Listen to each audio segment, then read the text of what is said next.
Sirs. I honestly believe, I know people, I'm well aware that President Trump exists loudly, but honestly believe that in the case of Harvard, Harvard is in many respects violating federal law. They just are. And they say, but we're entitled to the money anyway. And they're not. And it'll be interesting and impactful to see how it turns out. And what federal law is Harvard violating? Well, here's what I think Harvard is doing. Harvard practices ideological capture. They don't practice viewpoint diversity. I think among not the sciences, but the humanities, Harvard teaches, for example, that the world is divided between oppressors and the oppressed. And oppressors should be punished, and they're evil, like America, Israel. The oppressed are victims, and they should be helped at any cost. I think that leads Harvard to support racial quotas. I think they're still using racial quotas.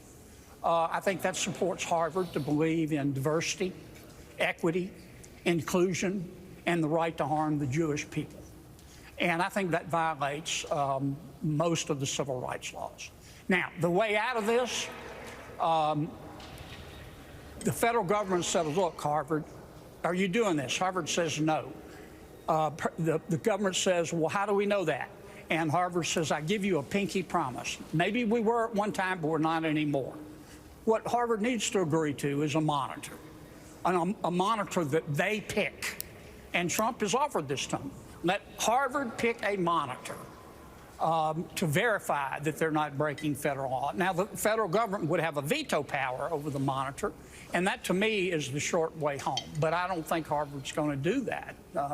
I think they're trying to wait out President Trump. They figure a Democrat will come in and they can go back to normal. So you're saying almost like an ombudsman. Newspapers used to have ombudsmans. Yeah. You're saying somebody that Harvard appoints themselves, that the government can agree on, and that can act as sort of an ombudsman between Harvard and the federal government. Yeah, I don't want to run Harvard University. I mean, and I don't think any fair-minded person wants government to run a university. Hell, we can barely run the post office. But